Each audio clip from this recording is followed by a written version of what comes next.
บัตรกะฮานเอาใส่ผู้บ่าวเด้บ่มีเฮ้ยคนงามวันนี้คือบ่มีผู้บ่าวอะเขาบ่มักงามเนาะเจ้าบ่มักเขาดิเขาบ่มักคอยว้ายเมาเป็นตะคืนนะยอมไหมตะกี้เริ่มบ้ากันหมดมาโอ้เลยปลาต้มหน้ากู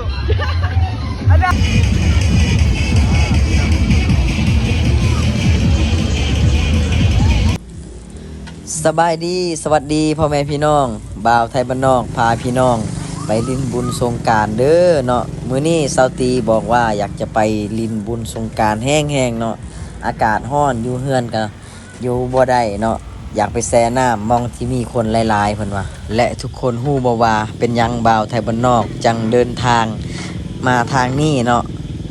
ทางที่ทางดีๆทางเลขเก้าบ่ได้ไปเนาะพี่น้องเพราะว่าเส้นทางเลขเก้ามีเจ้าหน้าที่ตรวจสอบรถที่บ่มีหนังสือเนาะเพิ่นจะปรับใหม่หรือว่าหยุดเอารถเนาะพี่น้องงานนี้บ่าวไทยบ้านนอกบ่อยากเสียเงินฟรีๆหรือว่าเสียเงินง่ายๆเนาะซึ่งน้ำมันก็แพงอยู่แล้วเนาะแถมจะรถถูกปรับใหม่อีกเนาะบ่ยอมเสียเงินก็เลยพากันลัดทางป่าสวนมันต้นไปออกที่ตลาดเมืองเซปูนเลยทุกคนเนาะโอ้สุดขนาดเลยไปเที่ยวสงกรานต์แบบนี้ถ้าทุกคนถามว่าเป็นยังรถบ่าวไทยบ้านนอกจึงบ่มีเอกสารเนาะและก็บ่มีหนังสือเนาะซึ่งหมู่บ้านของบ่าวไทยบ้านนอกอยู่ติดกับชายแดนลาวเวียดนามเนาะทุกคนเนาะบ่าวไทยบ้านนอกจึงซื้อรถจักรเวียดนามมาใส่เนาะเพราะว่ามันก็ราคาถูกแน่ทุกคนเนาะหมู่บ้านของบ่าวไทยบ้านนอกนะเบิดหมู่บ้านจะมีแต่รถเวียดนามหมดเลยเนาะซึ่งรถลาวก็มีอยู่แต่ว่ามันราคาแพงเนาะทุกคนเนาะก็เลยแต่ละหมู่บ้านเขตของบ่าวไทยบ้านนอกจะซื้อรถมาจากเวียดนามมาใส่เนาะทุกคนไปแล้วแต่เบรกจราจรแกะและจราจรเขา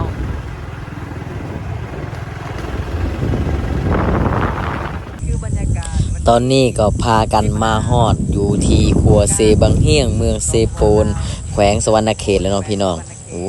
เบิ่งบรรยากาศทุกคนคือบรรยากาศวันที่15เนาะบุญสงกรานต์อยู่ที่สปป.ลาวเมืองเซโปนแขวงสวรรณเขตครัวเซบังเฮียงเด้อพี่น้องคือคลื่นคักขนาดเลยเนาะโอ้ยคนบ่ให้เว้าเต็มน้ำเลยเนาะบรรยากาศว้าตัวพี่น้องเลยอากาศร้อนเลยเนาะขนาดน้ำมันแพงเลยพี่น้องเนาะแต่ว่าอันวัยรุ่นเนาะที่มาเที่ยวบุญสงกรานต์เขาก็มาเรื่อยๆแหละพี่น้อง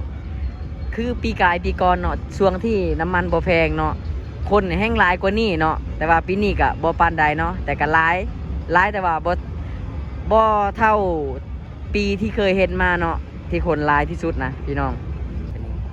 มาสตีเนาะสบายดีเนาะสบายดีทุกคนคนว่าอยากไปแห้งจะไปเครียดคอยตั้งแต่วันเนาะ2-3 มือแล้วบ่ปากน้ำเลยอยากไปบุญสงกรานต์คอยก็เลยพาไปมื้อนี้เนาะนี่ผู้บ่าวเวียดเนาะ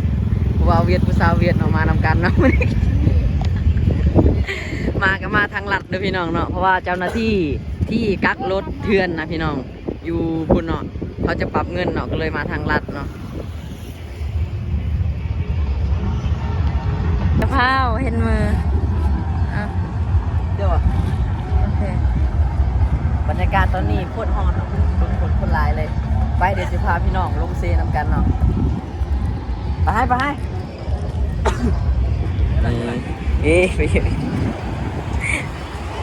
ไม่ใช่เยอะงานนะไปไอโดเตอร์ดัน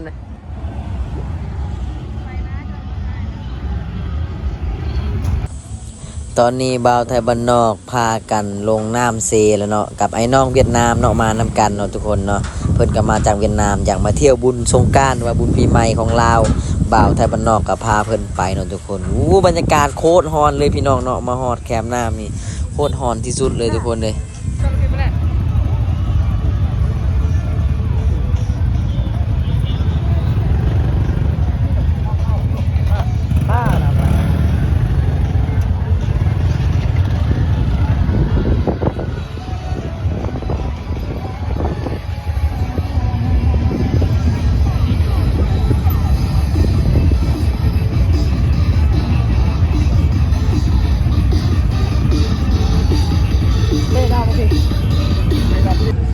คนเนาะสาวตีมาฮอนครัวเซปูนแล้วเนาะ คนโบราณดี ป้าเต็มได้เลยฮะ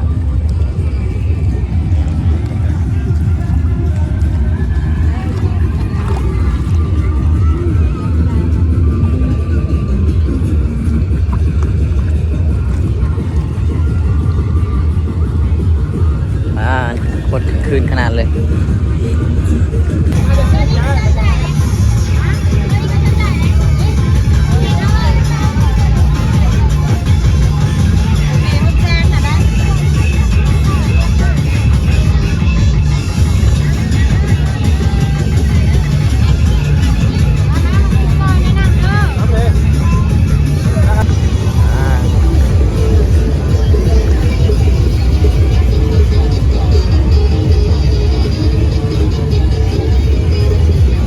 บูชีฟัง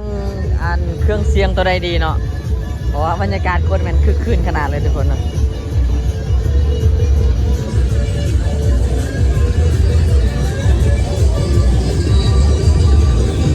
ไปนะครับ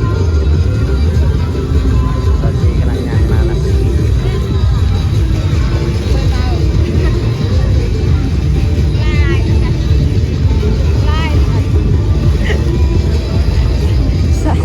เกือบคอสูงใส่เสิร์ฟคอสูงไปเล่นสงกรานต์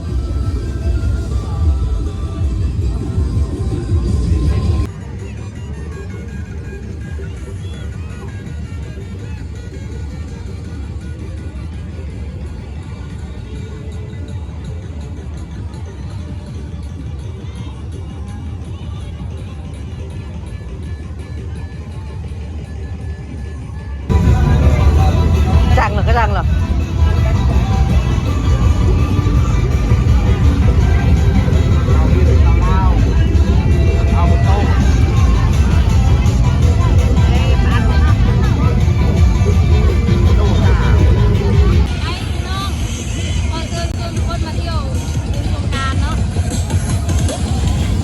นี่พี่น้องโอ้บรรยากาศ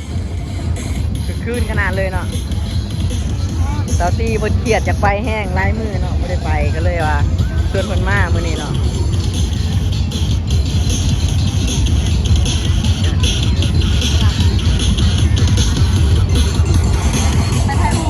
พาถ่าย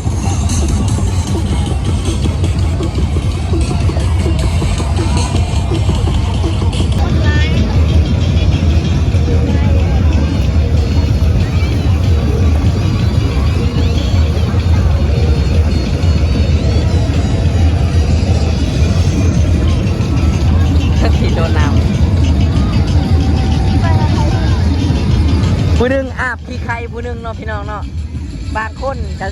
ขี้ในน้ำก็มีเนาะบุญสงกรานต์ก็แล้วเนาะผู้อยู่ทางลุ่มก็คืออาบไปเรื่อยๆแหละ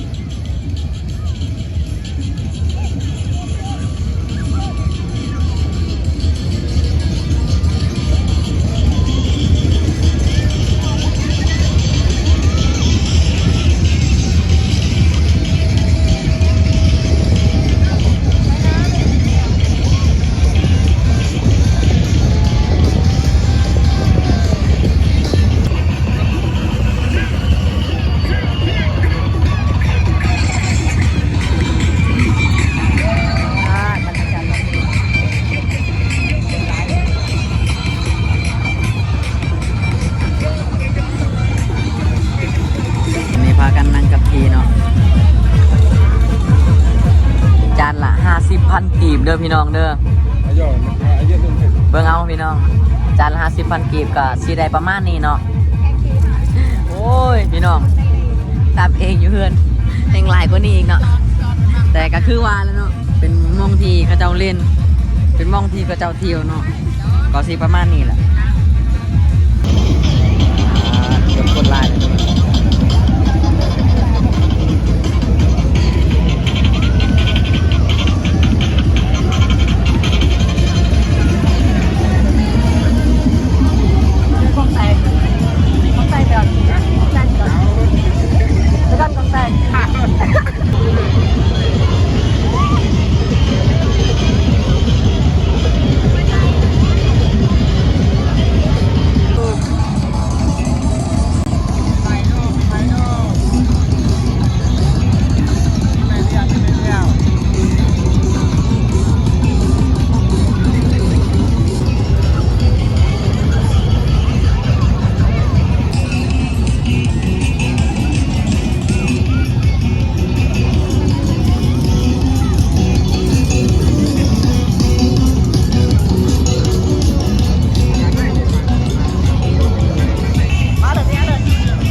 ไหนสบายดีมาสบายใจ บ้านแกงจะเห็ด เก่งใช่ไหม เลย มากับผู้บ่าวป่ะ บ่มีผู้บ่าว มาสองคนนี่ เลย ได้ผู้บ่าวมาเอ้า เจ้าคนดัง บ่คือบ่มาน้ำผู้บ่าว บ่มีผู้บ่าว คนงามวันนี้คือบ่มีผู้บ่าว เขาบ่มักเด้ บ่แท้บ่ซื้อยัง เอ๊ะ จะซื้อยัง เอ๊ะ คนนี้เลย เพื่อน งามทั้งสองคนเนาะ สนใจแล้วพี่น้อง บ่มีแท้เนาะเดี๋ยวสิหาผู้บ่าวรอๆมาให้เด้อ เลย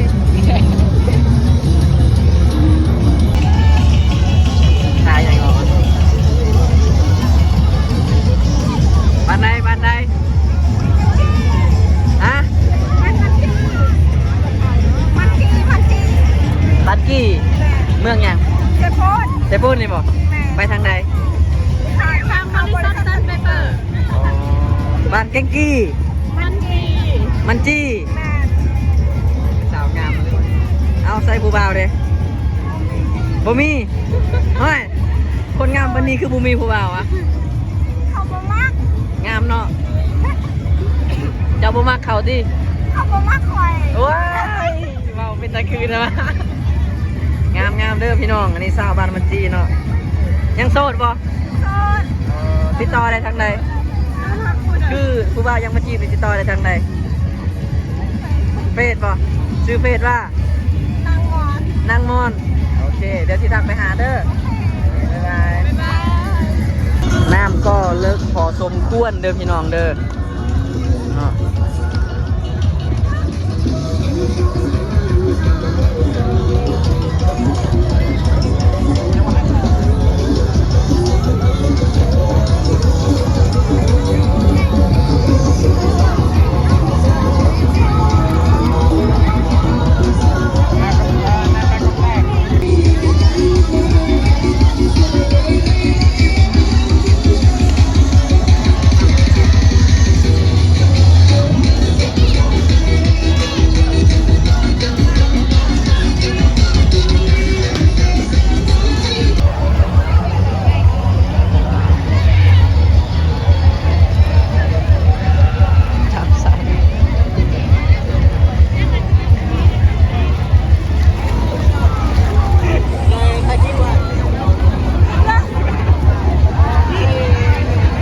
บ้านใดเนาะฮะบ้านกะฮาน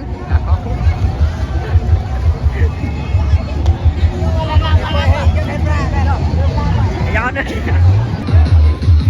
ยอมด้วย คนดังคนดัง เอฟซีเนาะเอฟซีเนาะได้ด้วยทางกินไล่ไล่โอ้ยกินร้านหอแม่ก่อนด้วย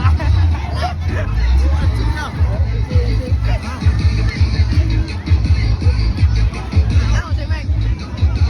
มาด่าพี่ตาด้วยไม่ได้ด้วยให้มันต้องให้ฟังกันเนาะ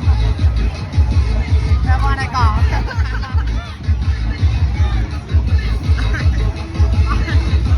ย้อนไว้ตะกี้เติมปากกับกระโมดมา Kau boleh jadi pelakon nak tu. Ada pihak dia awak nak. หนุ่มรอในชนบทมา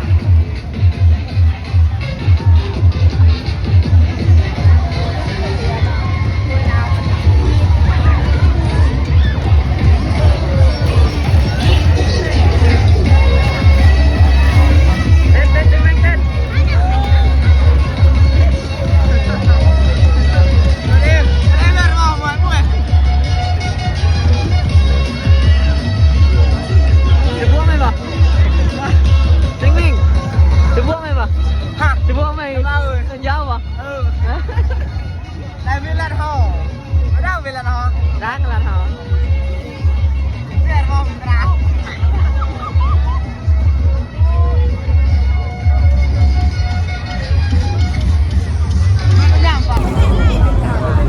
มองนี่อาบน้ำอย่างเดียวเนาะไม่ได้กิน